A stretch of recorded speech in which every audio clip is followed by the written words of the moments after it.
ताज्या बातम्यांसाठी महान करेला सबस्क्राइब करा आणि बेल आयकॉनला क्लिक करा।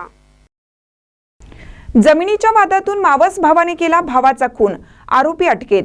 बुलढाणा जिल्ह्यातील शेगाव येथील रेल्वे स्थानक परिसरात असलेल्या रुग्णालयाजवळील पाण्याच्या टाकीच्या मागे 30 एप्रिल रोजी एका अनोळखी व्यक्तीचा बेवारस मृतदेह आढळून आला होता।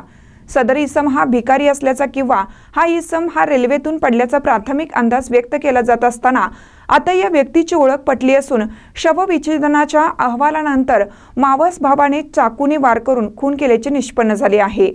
उल्लेखनीय म्हणजे मृतक हा पोलीस रेकॉर्डवरील हिटरी शीटर कुख्यात आरोपी होता।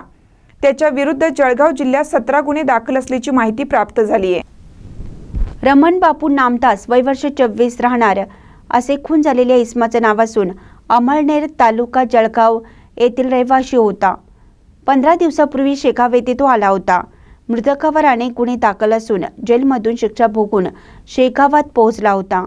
30 एप्रिल रोजी त्याचा मृतदेह हा रेल्वे स्थानक परिसरात असलेल्या रुग्णालयाजवळील पाण्याच्या टाकीच्या मागे आढळून आला।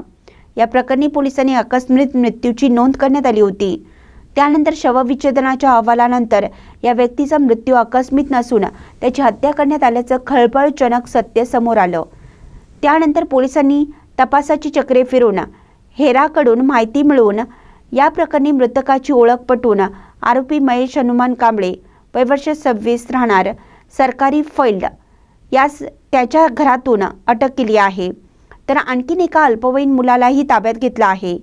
कुठलाही सुगावा नसताना शेगाव शहर पोलिसांनी या गुन्ह्याचं रहस्य उलगडल्याची माहिती खामगाव विभागाचे अप्पर पोलीस अधीक्षक यांनी शुक्रवारी आयोजित पत्रकार परिषदेत दिली।